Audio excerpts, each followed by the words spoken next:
as we celebrate the greatest story ever told. I'm going behind the scenes during the final rehearsals, meeting the man who plays God and the playwright bringing the age-old stories to life. And of course, we've timeless hymns telling the story of salvation.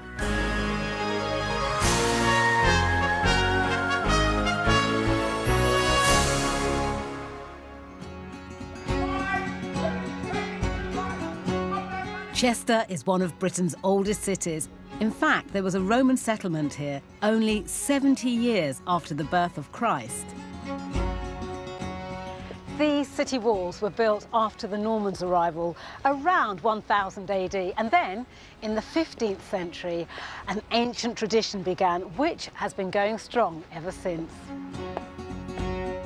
The Chester Mystery Plays predate the first English translation of the Bible. It's the story of mankind and man's redemption from the creation right the way through to the Last Judgment. In the past, the plays have been performed entirely outdoors. This year, they're moving indoors to Chester Cathedral. There is just something very beautiful about being in the nave of the cathedral. It's almost a real genuine community that you're a part of. You become aware of hundreds of years of devotion, really, on stage, and to be part of that is extraordinary. But at their heart, they still remain plays by the people, for the people, a coming together of the whole community. And that's what our first hymn's all about, which was actually recorded here at the cathedral, with congregations and school choirs gathered together to worship the Lord in the beauty of holiness.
In 1951, the Chester Mystery Plays were updated for the Festival of Britain. Since then, they've been performed every 5 years, continuing an ancient tradition where local guilds or community groups perform the great stories of the Bible.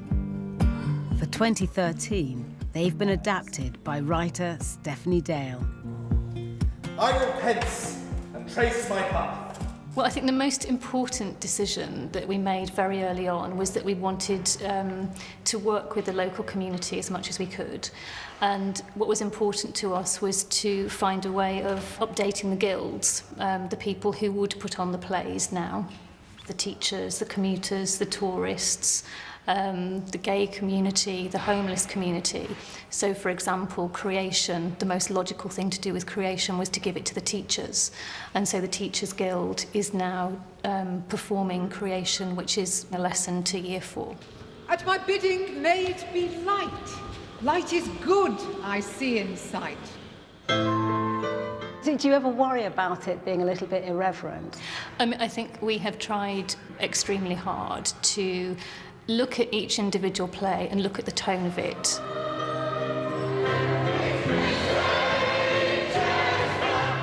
I didn't want to create a piece of museum theatre that people think, what's this got to do with me now? I wanted it to feel very sort of 2013, and we're in Chester. Equally, I've been very careful. So, for example, plays such as The Passion, I've left very much alone. The Paschal Lamb must be as the Lord doth command. The Paschal Lamb is made ready. It was made hours before. Well, it's a drama, it's a play, but underpinning it is that spiritual tone. How does that affect you? I think it's been very, very moving, and particularly when we have been coming into the cathedral. And I think it is extraordinary to think that we are actually in the space where the monks would have translated these plays from Latin into English hundreds of years ago. You do find yourself thinking, you know, what would they make of where we are now and how we're, you know, retelling these stories. And as a writer, do you think this is the greatest story ever told? I think it has to be, doesn't it? Because, I mean, there are just each play, you know, the play's about love, about jealousy, about hate, about revenge. And I think whether you have a religious belief or not, I think how can these stories fail but to move you?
For the actors involved in the Chester Mystery Plays, it's a chance to tell the stories of age-old biblical characters in a historic and holy place.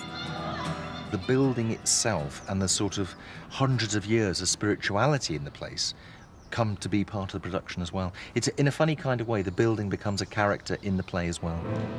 I made the angel and Lucifer. Actor Nick Fry is a member of the cathedral congregation and has perhaps the most challenging part of all. Face the pretty fool. The kind of premise of the play is God's workshop. So it's creating the world and then sort of setting it off. What are you doing in that? I'm playing God. Yes, I know. I create the world, it's wonderful. The power. I mean, that's quite daunting. You can't get anything more daunting than playing God, can you? No, it's especially in a cathedral. The scary bit is trying to come up with a character, because it's quite easy to be a bit distant and sort of just be, you know, the man in the clouds sort of shouting at people. Adam, man, also I say to thee, for there has... What characteristics are you giving him? As an actor, what you do is look for humanity. So when God sort of expels Adam from Eden, you kind of ask, well, how did God feel about that? Was he disappointed, happy, sad? And that's what you look for, those sort of human characteristics you try and latch onto.